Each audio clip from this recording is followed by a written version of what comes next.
I remember the first day I moved into 41A, a scorched September afternoon that clung to your skin like shame. I arrived in a borrowed truck, sweat streaking through my hairline, sleeves rolled up past the elbows, the kind of determined woman no one bothers helping because they assume she must already have everything figured out. He watched from the upstairs window, unmoving, like a faded saint in a dusty cathedral. Not once did he offer a greeting. I didn't need it. What I needed was a home, a real one, not the succession of sublet studios and friends' couches that had followed my divorce. I'd found 41A in probate court, a crumbling duplex priced like a miracle.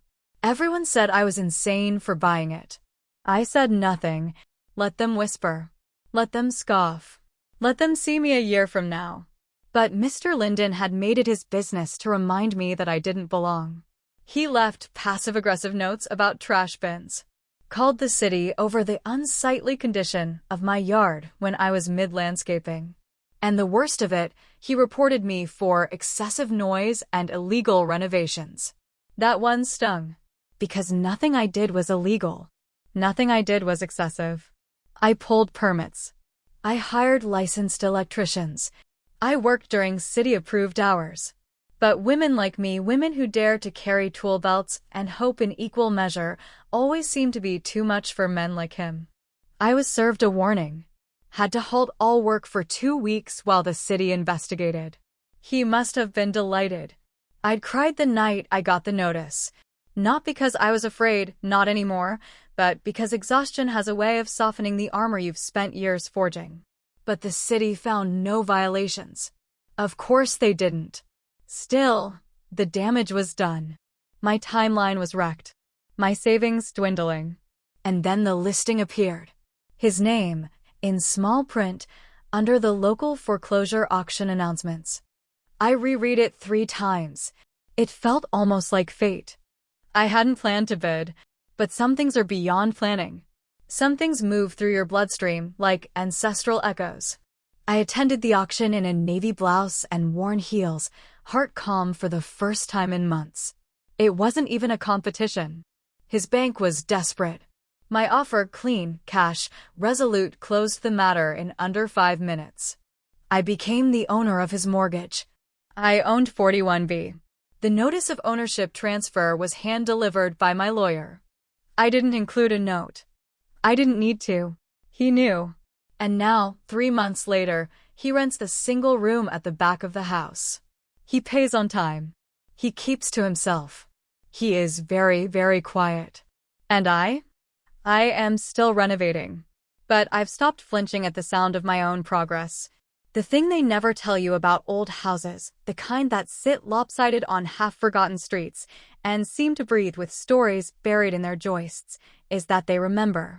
Every hammer blow, every paint stroke, every whispered argument once exchanged in shadowed hallways, the walls hold it all.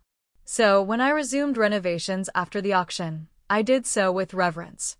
There was a hallway closet on the 2nd floor that had always felt colder than the rest of the house. I'd assumed faulty insulation. But as I pulled back the crumbling drywall, I found something else. A gap. Not just an air pocket, a hidden cavity between studs, sealed over by someone who hadn't wanted it discovered. Inside, a stack of water-damaged ledgers, wrapped in a crumbling bedsheet, brittle with mold and time. Receipts, mostly. Mortgage statements from decades ago. Old letters. But one stood out, a yellowed envelope with the name Elaine Moore scrawled in fading ink. No stamp, no return address. Just folded once and sealed with wax now cracked from age. I didn't open it. Not yet. Instead, I laid everything out carefully, photographing each item like artifacts in a museum of the forgotten. Then I leaned against the newly exposed beam and let myself wonder, who had hidden this? And why? Mr. Linden, though, he noticed the change. Not in the walls, in me. The morning after I found the envelope, I passed him in the shared hallway. He nodded, brief, almost sheepish. The kind of acknowledgement you give someone who now owns your roof. Morning, he muttered, eyes on the floor. Morning, I replied, matching his tone. We hadn't spoken since the auction. It was an awkward truce, the kind forged not with forgiveness, but with unspoken rules. He stayed out of my way. I didn't flaunt his defeat, but I sensed something shifting. A week later, a bouquet of flowers appeared on my doorstep. Dahlias and eucalyptus, a strange pairing. No note, no name, just petals and silence. I didn't ask. I placed them in the kitchen window, where morning light could pass through their soft reds and greens. That evening, I opened the envelope. Inside was a letter. Short, no more than 3 paragraphs. A goodbye of sorts. Elaine Moore had written to a man named Jacob, apologizing for leaving without notice. She wrote of fear, of bruises that didn't fade, and a silence that grew louder than any scream. She wrote of a baby, unnamed. She wrote of escape. And she wrote one final line that lodged itself into my spine like frost. Forgive me for needing to live. I folded the letter carefully and slid it into a zippered pouch, away from the dust. I didn't know who Elaine was, but I knew one thing for certain. This house had never been safe. There's a particular sound a crowbar makes when it frees old wood from rusted nails, a kind of sigh, like the house itself is exhaling a tension it held for far too long. That morning, I was pulling up the warped floorboards in what would one day be my reading room. Dust bloomed in the beams of sun pouring through the newly installed bay window. My playlist hummed softly from a paint-splattered Bluetooth speaker, Nina Simone, her voice raw as prayer. Then I heard it. Footsteps above. Light. Hesitant. The attic. Mr. Linden had been warned that part of the property was structurally unsound. Not forbidden, but I hadn't expected him to wander there. I wiped my hands and headed up the narrow staircase. By the time I reached the landing, he was already descending. In his hands, a cracked picture frame, wrapped in an old pillowcase. He froze when he saw me. I didn't touch anything else, he said quickly. I used to keep things up there. From my wife. I nodded once. It's fine. He hesitated, then added, she died 7 years ago. Cancer. His eyes flicked to the window, then back to me. She loved this house, even before it started falling apart. It was the first real thing he'd said to me. I'm sorry for your loss, I said quietly. He gave a curt nod and turned toward his side of the house. Back in my half-renovated reading room, I let the crowbar rest. I sat cross-legged on the exposed subfloor and thought about grief, how it calcifies when we don't let it move, how it can make even kind men cruel, or worse, silent. I hadn't known his story, and he hadn't known mine. He didn't know about the husband who'd belittled my dreams in increments so small I barely noticed until I was living in someone else's life. He didn't know the child I'd lost, barely formed. Or the friend who once said, at least now you're free, not realizing the freedom came chained to silence. He didn't know that every nail I drove into this house was a stake of reclamation. That every wall I patched was a wound I was trying to heal, not just in the drywall, but in me. By noon, I had visitors. Rita arrived first, tall, sharp, fierce in flannel and work boots. She was an architect by trade and a warrior by blood. She didn't ask if I needed help. She just brought a new level and checked my joists like it was a holy ritual. Then came Maya, with her curly hair tied up in a bandana and paint splatters on her jeans from 3 renovation projects ago. She was an artist, a dreamer, a survivor like me. She set to work caulking windows while humming an old gospel song. We were a crew of women the world had underestimated. Each of us carried our own wreckage. And each of us knew the sacredness of rebuilding not just homes, but ourselves. As hammers rang and drills sang, I noticed something. Mr. Linden's door opened slightly. He didn't step out, but he watched. Quietly. Maybe he didn't hate the sound of renovation after all. Maybe, like the rest of us, he was just learning how to live with change. The next morning, a note was slipped under my door. It was printed, not handwritten, on thick paper stock, the kind you'd expect to find in a lawyer's office or a retirement home brochure. It read, "Apologies for yesterday. I didn't mean to intrude on your space. Thank you for your understanding. I'd like to make amends. If you drink tea, I have a decent Earl Grey and a new kettle. Kitchen's open after 3 p.m. ML. It was signed in initials, as though we were distant pen pals rather than landlord and tenant. I stared at the note for a while. Tea? I hadn't accepted kindness from him before. And kindness from a man who once tried to evict me with decibels and city ordinances felt like an odd detour. But there was something about the way he'd worded it, not groveling, not performative, just trying. At 3:15, I knocked on the adjoining kitchen door. He opened it before the second knock. The space had changed since he moved into the back room.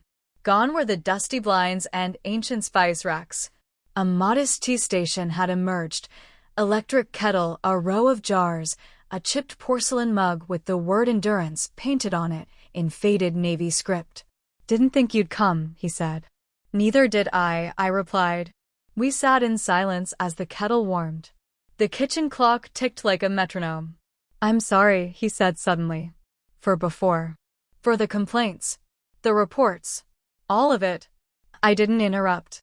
He continued, I thought you were just another flipper. The kind who guts the soul out of a place and sells it to the next bidder.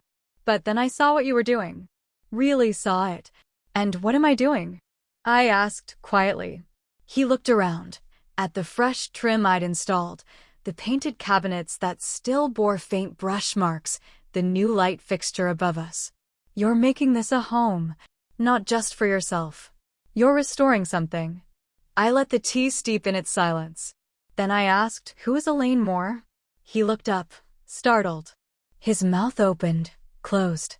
I found a letter, hidden in the wall behind the closet, addressed to someone named Jacob. She mentioned fear, escape. He set his tea down with care. My father, he said, voice dry. Jacob Linden. The name sat between us like a confession. She was our housekeeper. And more, I think. He never spoke about it. But one day, she was just gone. I was 10. My mother said she'd stolen something. But I remember her kindness. The way she hummed while she worked. I think she was pregnant. He closed his eyes briefly, as if seeing her again. I never knew what happened to her. But I've always wondered. I didn't respond. There was nothing to say that would fix a ghost story carved in trauma. Instead, I reached into my bag and placed the letter, in its protective sleeve, on the table. His hand trembled as he touched it. We didn't speak again that afternoon. Just sipped our tea while the walls, old and watching, settled into a new kind of quiet. Later, I went back to my side and finished grouting the kitchen backsplash. But something in the house had shifted. Not like an earthquake. More like forgiveness.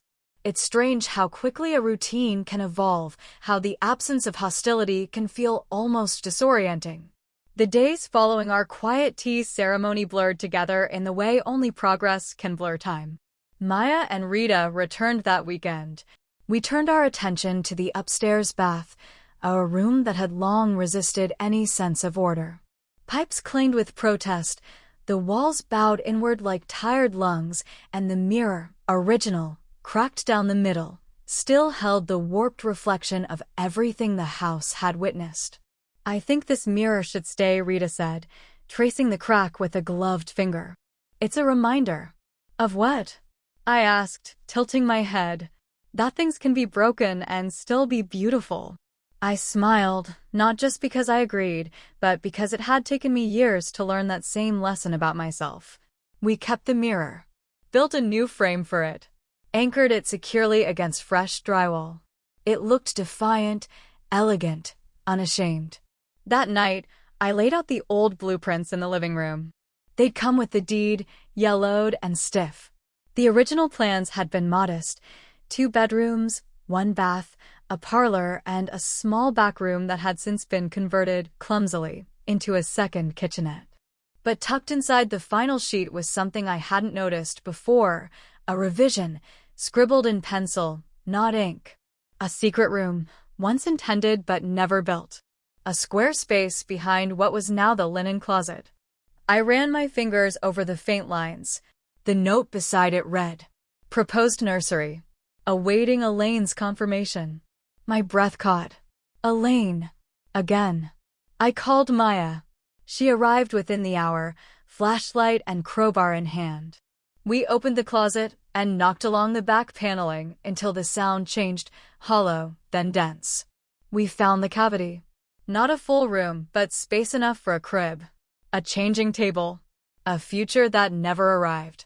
The walls inside were unfinished. No insulation. No paint. Just a name carved faintly into the wooden beam. Hope. I sat on the floor and wept. For Elaine. For the child. For the countless women whose lives were detoured or erased by men with power and names on deeds. Maya said nothing. She just handed me a brush and a can of primer. "Let's make this a sanctuary," she said. And so we did. By morning, it had soft lavender walls, warm sconces, and a chair in the corner that rocked with the gentlest sigh. I didn't know what the room would be, a reading nook, maybe, or a guest space, but it would carry Elaine's memory. It would be hers now. That evening, Mr. Linden knocked on my side of the door. "I saw you working on the old linen closet," he said, his voice thick. I nodded. He looked down, then back at me. "Do you believe in second chances?" "Not always," I replied.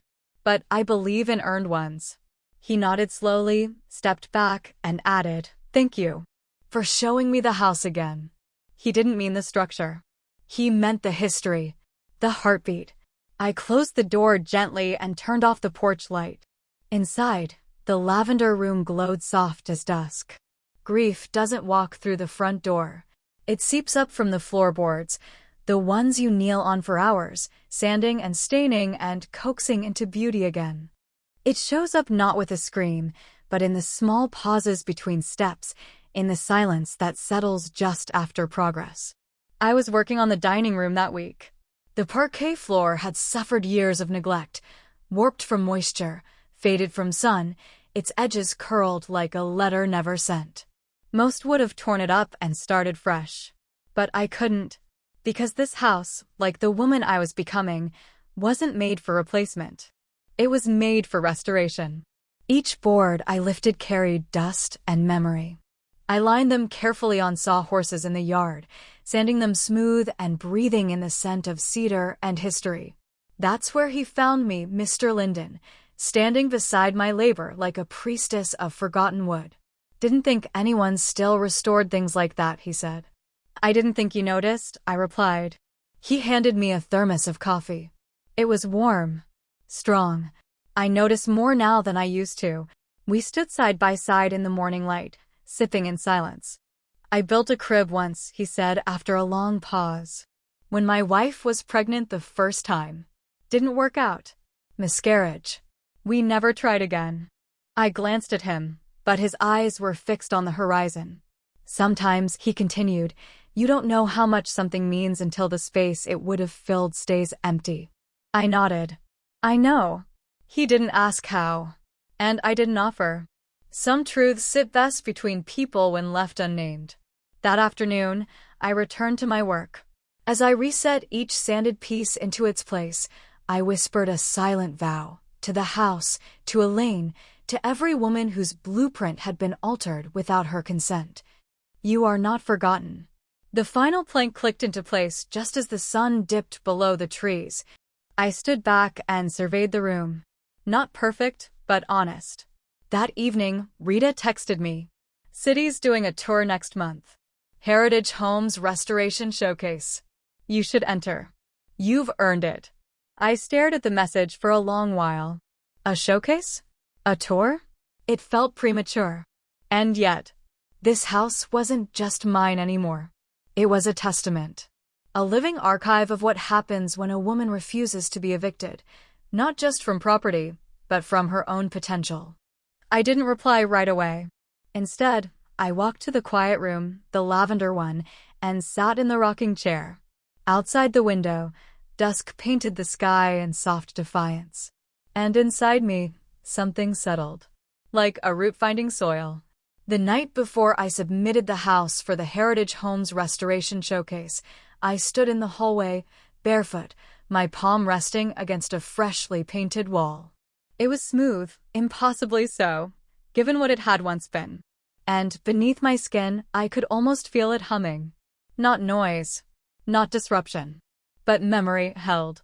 When I finally filled out the application, there was a section that asked, "What is the story of your restoration?" I stared at the blinking cursor for several minutes before typing. This isn't a story about restoring a house. It's about reclaiming what no one else thought was worth saving, including myself. I didn't mention Mr. Linden, or Elaine, or the secret room where lavender walls carried the echo of names never spoken aloud. I submitted the form and let it go. The next morning, I opened the front door to find a box on my porch. Inside, a small, hand-carved wooden plaque. Burned into it, the words, "Hope lives here." No note, no return address. But I knew. I hung it in the lavender room, above the rocking chair. A week later, the letter arrived. The house had been accepted into the showcase. I would be assigned a Saturday slot, with an hour-long tour time and a feature in the local architecture blog. I reread the letter 3 times. And then I laughed, the kind of laugh that bubbles up from deep inside, startled and sweet, like a spring breaking through rock. Rita and Maya were elated. Finally, Maya grinned. The world gets to see what we already know. The preparation began in earnest. I detailed every corner, cleaned every crevice. Even the attic got a cautious facelift. I laid down planks and hung a small bulb so visitors could glimpse the history without getting lost in it. That's when I heard it again, the soft knocks on the wall. But this time, not from anger. Mr. Linden was hanging a picture in his hallway, one of his wife, I assumed. Her face serene, smile uncertain, like she wasn't quite convinced the camera had caught her fully. "She used to love these events," he said, when I peeked over. "We did a garden tour once. She wore this ridiculous hat covered in silk pansies. Said real flowers wilted under pressure." I smiled. Sounds like she had a sense of humor. "She did," he said, almost to himself. "She also would have told me to get out of your way and let you shine." I nodded softly. She would have been right. He chuckled, the sound thin but genuine. "If you need anything that day, just knock." The morning of the showcase dawned crisp and golden. I wore a linen blouse and jeans, nothing too polished. The house, after all, wasn't about perfection. It was about presence. Visitors trickled in, curious neighbors, history buffs, couples dreaming of their own renovations. They walked room to room, murmuring admiration, asking about crown moldings and tiling techniques. But more than once, someone paused in the lavender room. They'd run their hand along the old mirror, or stare at the plaque. And then they'd whisper, as if afraid to disturb something sacred, "There's a feeling in here." I'd nod. Yes, that's the idea. At the end of the tour, a young woman lingered behind. She was maybe 25, notebook clutched to her chest. "Is it true," she asked, "that you used to live here as a tenant?" I blinked. "No," I said slowly. "But I know what it's like to feel as though you don't own anything, not even your own future." She nodded, eyes glistening. "Same." Before she left, she traced the edge of the doorframe with her fingertip.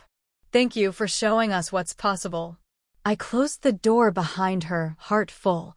And then, as if the house itself had been waiting for the right moment, the wind lifted slightly, and from somewhere deep inside, I heard the floor settle with a sound like thunder swallowed whole. Not an earthquake. Not a warning. Just the quiet kind of thunder that means something long buried has finally come home. The Monday after the showcase, I found a yellow envelope tucked into the mailbox, the old kind with metal clasps and the faint scent of mildew. No name. No return address. Inside, a receipt from 1974, stamped and initialed, listing purchase of lumber, nails, and a rocking chair kit. And at the bottom, in faint pencil, "For Elaine." My throat tightened. It had been signed not by Jacob Linden, but by his wife, Elizabeth. I stood motionless on the porch, the paper shaking lightly in my hands as a breeze passed through. She knew. Somehow, she had known about Elaine. Maybe not everything, but enough. Enough to leave this record. To document care. Or guilt. Or something else. It reminded me of something my grandmother once said as we picked apples from the tree that refused to die in her backyard. Truth has roots. Even when you think it's gone, it grows sideways, shows up in strange corners. I placed the receipt in a fireproof folder with Elaine's letter and the nursery blueprint. This house wasn't just a place to live. It was a museum of buried honesty. Mr. Linden didn't knock that day. But he did leave something on my side of the porch. A potted plant. Lavender. No tag. No note.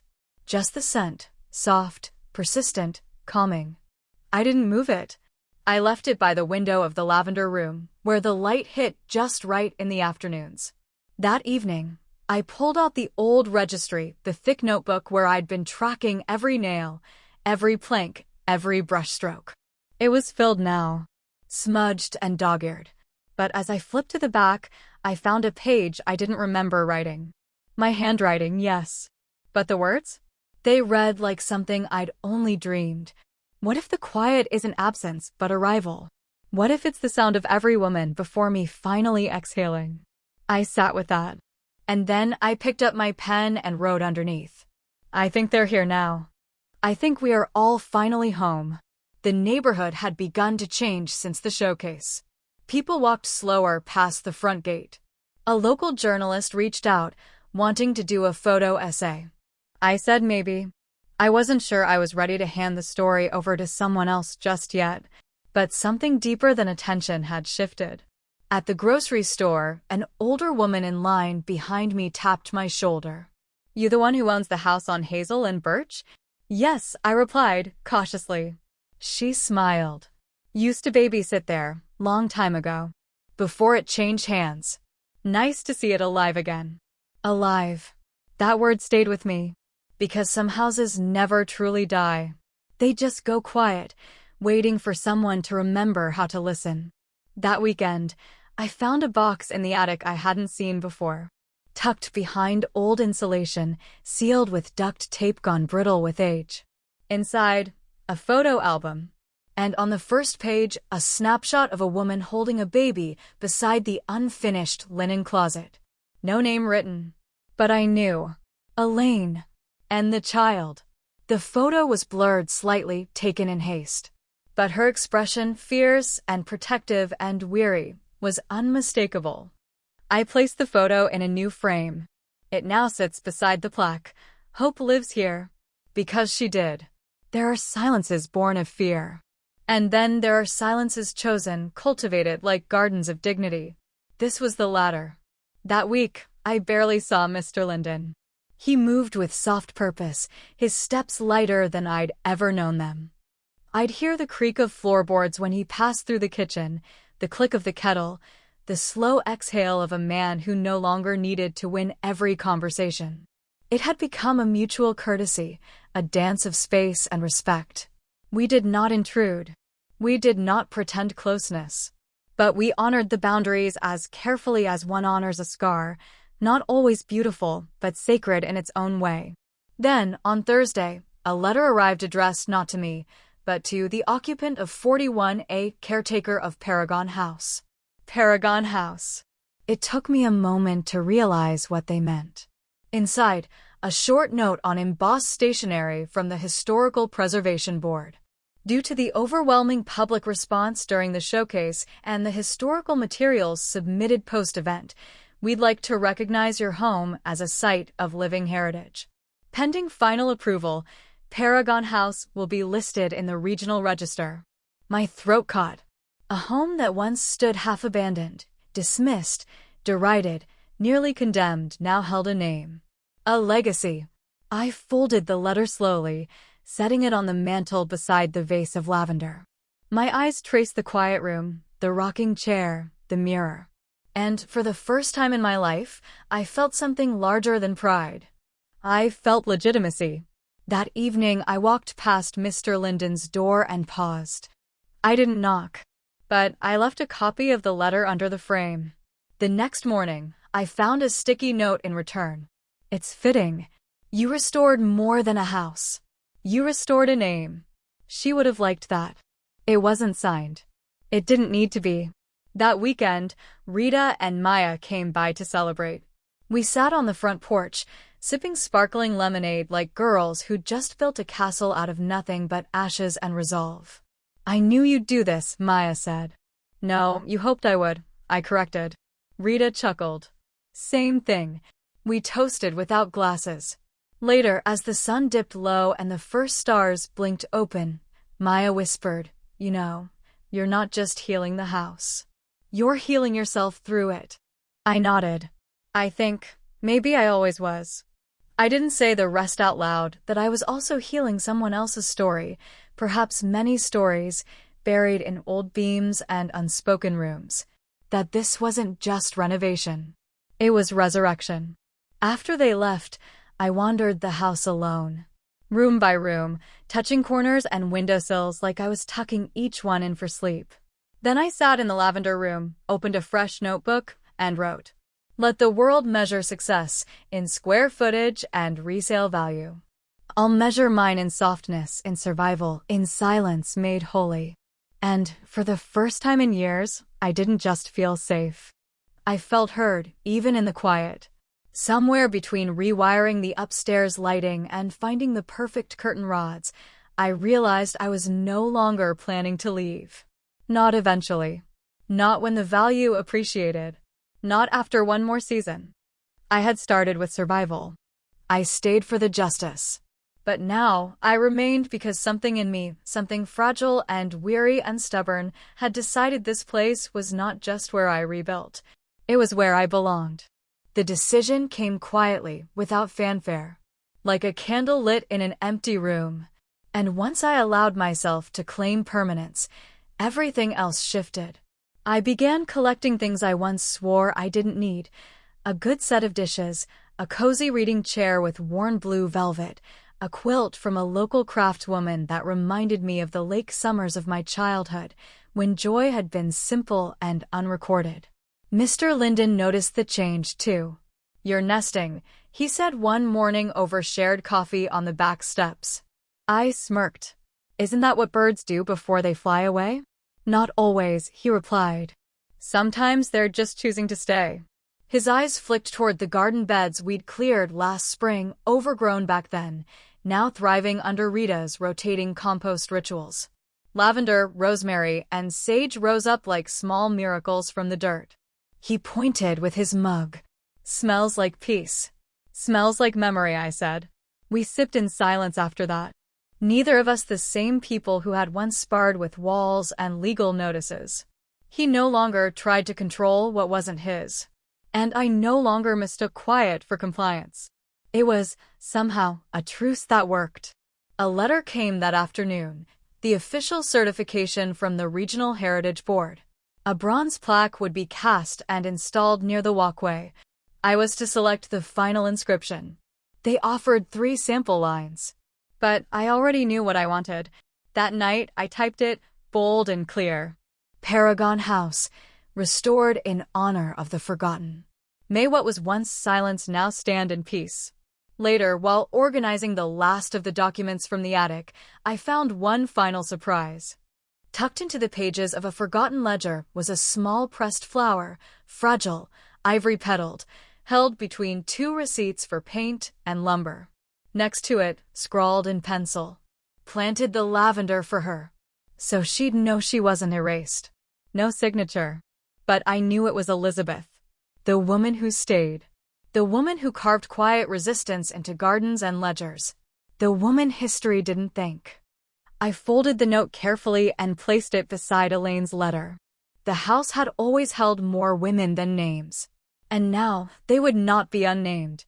That evening, I opened every window. Let the night air flow through like a hymn. Then I stood in the hallway, the one where Mr. Linden once pounded his broomstick like a judge's gavel, and I ran my fingers along the fresh trim. Not to check for flaws. Just to remind myself, I did this. Not for revenge. Not even for closure. But because I refused to remain small.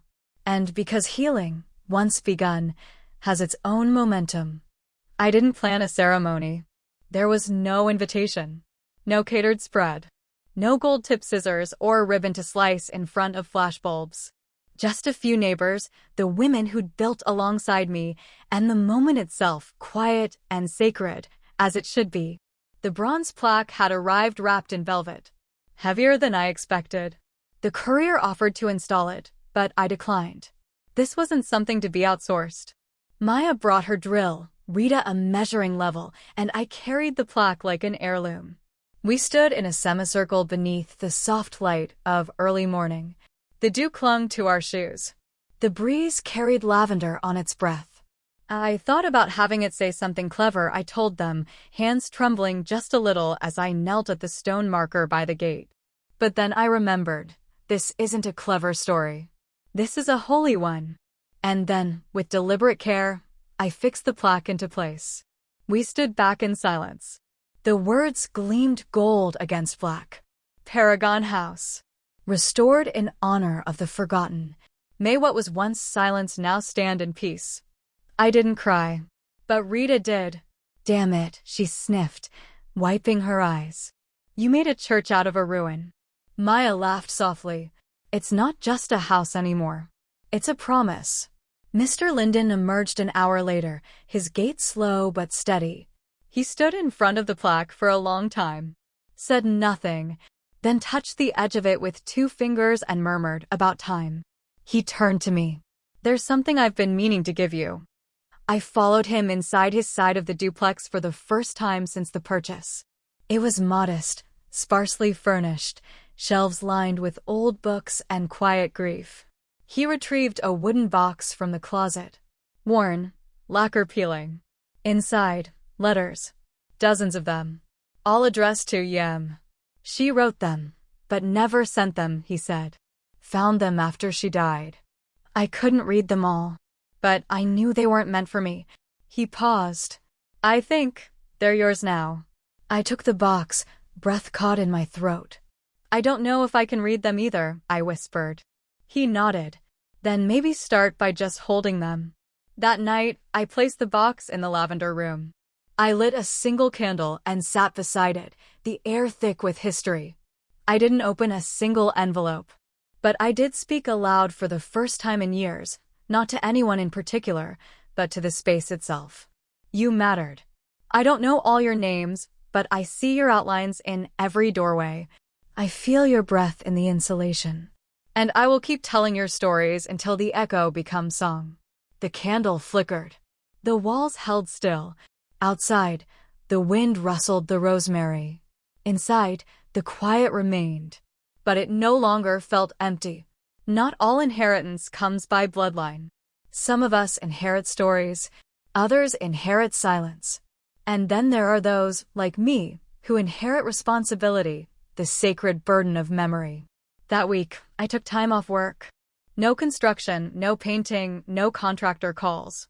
Just me, the lavender room, and the box of letters. I waited until the 4th day to open the first one. The paper was thin, folded in 3, the ink faded at the edges. Her handwriting was delicate, with flourishes that suggested a formal education, or perhaps the desperate mimicry of one. *E.M. The letter began.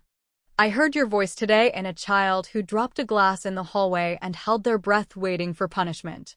It took everything I had not to cry. I remembered when you broke the vase and Jacob told you to lie, not to protect yourself, but to protect his story of perfection. I stopped reading. Pressed the letter to my chest. It wasn't just an archive. It was confession. Witness. Rebellion. I read 3 letters that night. Each one carried pieces of history no one had asked to hear. Stories about whispered meetings, hidden bruises, small defiances like pocketing spare change for a bus ticket. Like writing unsent letters and hiding them in a box. By the time I reached the 6th, I realized these were not just addressed to Em, they were written for Emma May, Elaine's daughter. She had lived. Somewhere, This girl had grown into a woman, maybe with her mother's quiet rage and her father's stubborn silence. And I had no idea where she was now.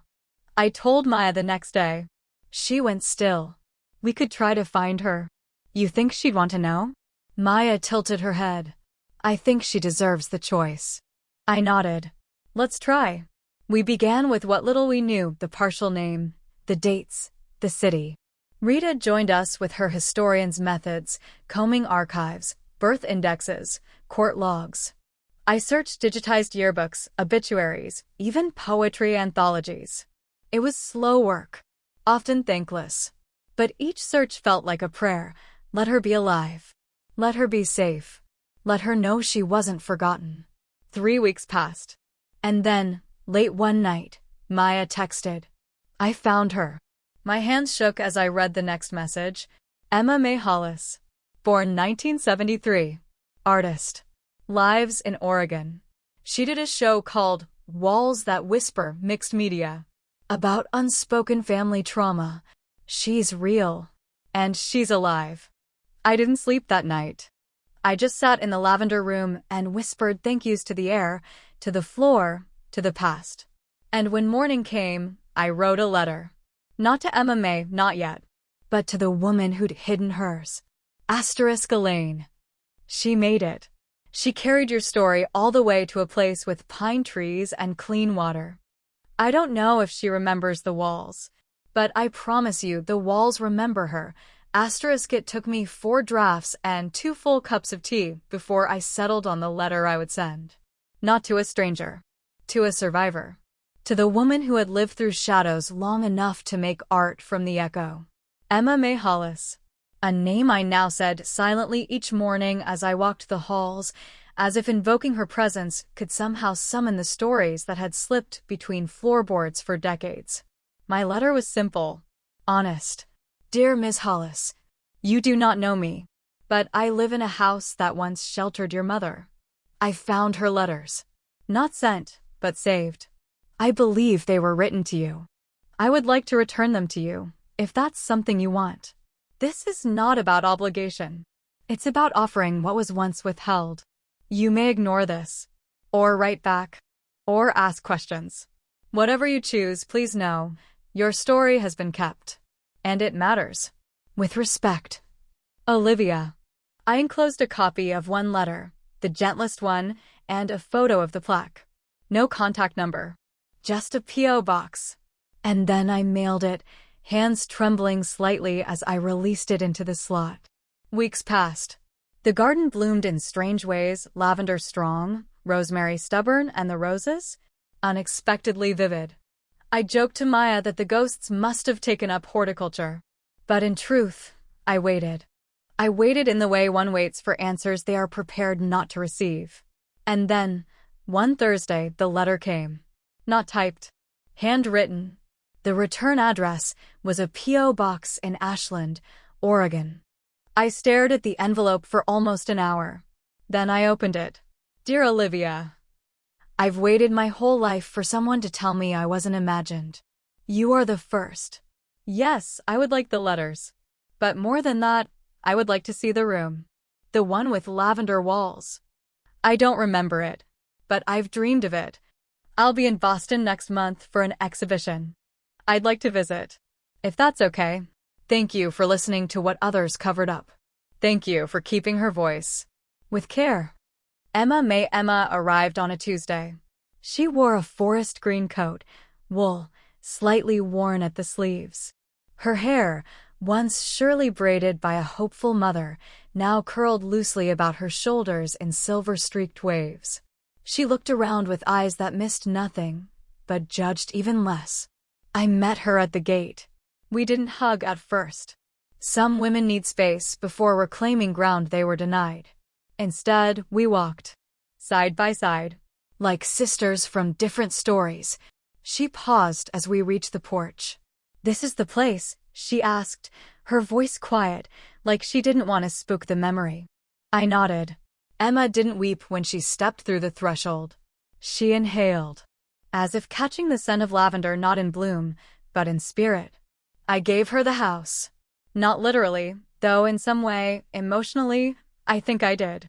I let her lead, room by room. She paused longest in the study. Her mother's room. Her mother's words. She traced the edge of the desk I'd kept. Sat in the chair like it still held warmth. These walls, she whispered, they tried to keep her. But she left breadcrumbs. Then she asked to see the attic. The place I'd once been warned against. The place that had, for so long, been a vault of loss. We ascended slowly, each step a drumbeat. I unlocked the door, let it creak open. Emma entered first. Inside, she turned in a full circle.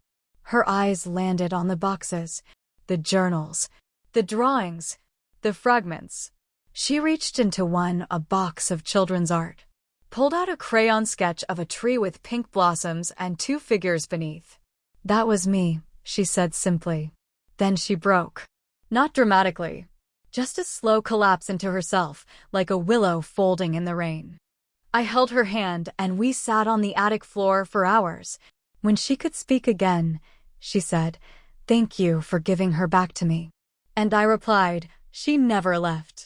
They just tried to erase her. But they missed a few pages." Emma stayed 3 days.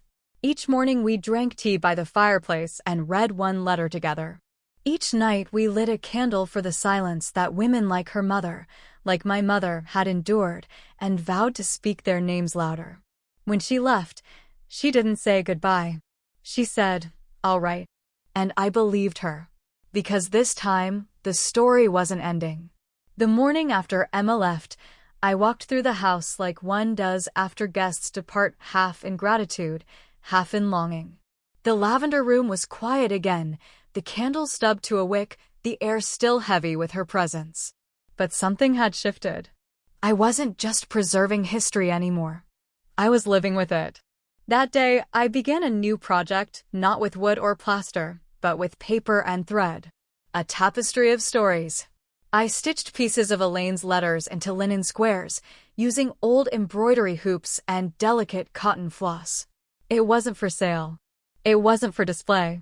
It was for remembrance. Each square held a phrase. You were born in silence, but you will live in color. I was not weak. I was waiting. Forgive me for needing to live. They hung along the hallway now, between the lavender room and the main stairs. Visitors sometimes paused, reading them aloud in reverent whispers. I never explained. Let them feel what they feel. Emma did right. Her first postcard arrived 2 weeks later.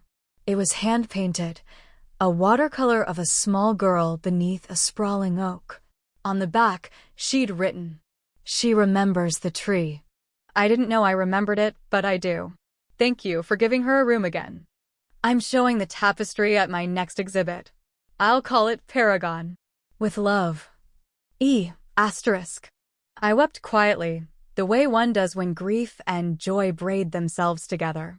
Mr. Linden's health had begun to waver. Nothing sudden. Just the slow crumble of age. He walked with a cane now, favored herbal tea over his beloved coffee. We had an unspoken agreement. I made sure his prescriptions were refilled. He kept the porch swept and the mailbox cleared. One afternoon, he knocked on the door, not the shared one, but the front. "Thought you might want this," he said, holding out a shoebox. Inside, receipts, letters, photos. I think you'll know what to do with them. I placed them in the attic archive, beside the rest. Before he left, he turned back. "You turned this place into something holy," he said. "Most people would have just sold it. I didn't do it alone." He smiled faintly. "No, but you were the first to believe it was possible." That night, I sat in the lavender room, letters fanned around me, candle burning low. And I wrote one of my own, not for anyone specific, just for the next woman. If you're reading this, you survived something. Maybe no one thanked you. Maybe no one noticed. But I see you. And this house, in its quiet way, holds you too. The attic became more than storage. It became archive, museum, memory. Every box, labeled in my careful script, held a different kind of weight. Receipts from the original build, Letters Elaine wrote but never sent, photos donated anonymously after the showcase.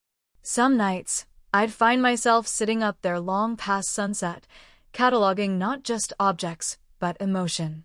It was a strange kind of peace to know that I was preserving something no one else had cared to keep. Emma sent me another package. A small canvas, abstract, bold, the center streaked with reds and golds that rippled outward like a wound learning to speak. On the back, she wrote, "For the woman who lets silence become story." I hung it in the lavender room, right above the rocking chair. Mr. Linden's decline was quiet, like everything about him had become in recent months. He moved slower, spoke less, but seemed to listen more. Sometimes I'd find him standing at the hallway's edge, eyes resting on the embroidery phrases. "Elaine wrote these?" he asked once. "She did." He nodded. I remember her voice. Low, like she was always whispering to herself. He hesitated. Did she hate me? I don't think she had the luxury to hate. That answer sat between us like smoke. He didn't ask again. Then, one morning in March, he didn't answer my knock. The door was unlocked. The kettle was still warm. I found him in the armchair by the window, hands folded, eyes closed, a photo of his wife resting on his lap. He had left in his sleep. No violence. No struggle. Just stillness. I sat beside him for a long time until the sun changed places on the floor. Then I called the proper people. His will was brief.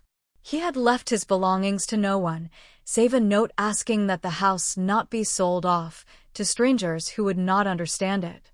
He named me custodian. Not heir. Not owner. Custodian. As though even in death, he knew the weight of what the walls carried. I honored that. I cleared his room with care, cataloged what needed preserving, placed his photo beside his wife's in the lavender room, facing the window. Some visitors ask about them. I say only, they're part of the house now. And that seems to be enough. In the weeks that followed, I began to notice things I'd once missed. The way the light hit the kitchen tile at dusk, the slight dip in the floor where Elaine must have walked most often, the ghost of lavender that lingered even after all the candles were burned. The house had become a living thing. And I had become its voice. It was Maya's idea. "You need a book," she said, "for the visitors. So they can leave something behind too." At first, I resisted. The house wasn't a museum. It wasn't a spectacle. It was a held breath, an invitation to listen, not speak. But Maya was persistent. Even the quiet ones need witnesses. So I bought a journal, leather-bound, soft as old prayer, and placed it on the hallway table near the lavender room. A pen beside it. No sign. No instruction. If people wanted to write, they would. And they did. The first entry was simple. "Thank you for letting us remember with you.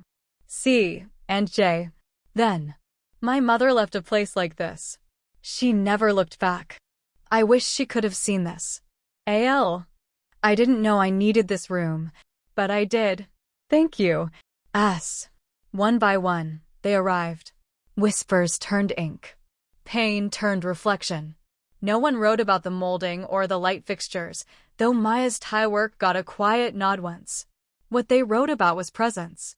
What they wrote about was her. Elaine. Though they didn't always know her name. They felt her anyway.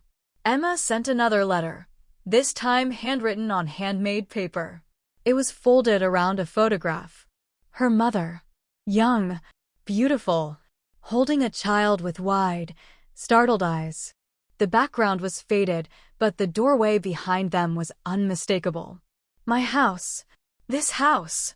Ours." The note read. Asterisk, I found this tucked into an old sketchbook I hadn't opened in decades. I thought I'd lost all the photos. I wanted you to have it. I think she would have wanted that too. Asterisk. I framed the photo. Hung it in the lavender room beside the plaque. Visitors often stop in front of it and go still. Some press their fingers lightly against the glass. Others close their eyes. But they all stay a moment longer. One day, a woman in her 60s lingered by the fireplace. She didn't speak to me directly, just circled the room slowly, hands in the pockets of a worn trench coat. When she passed the guest book, she wrote something that made my breath hitch when I read it later. We weren't invisible, just waiting for the right light. Yell. I don't know if she was someone from Elaine's time. I didn't ask. Sometimes we lose truth in our hunger to confirm it. So I let it be. But I copied her words and added them to the tapestry. Now they hang near the door. A final benediction for every woman who steps inside and remembers she was never the ghost they said she was. She was the light. They just hadn't turned around yet.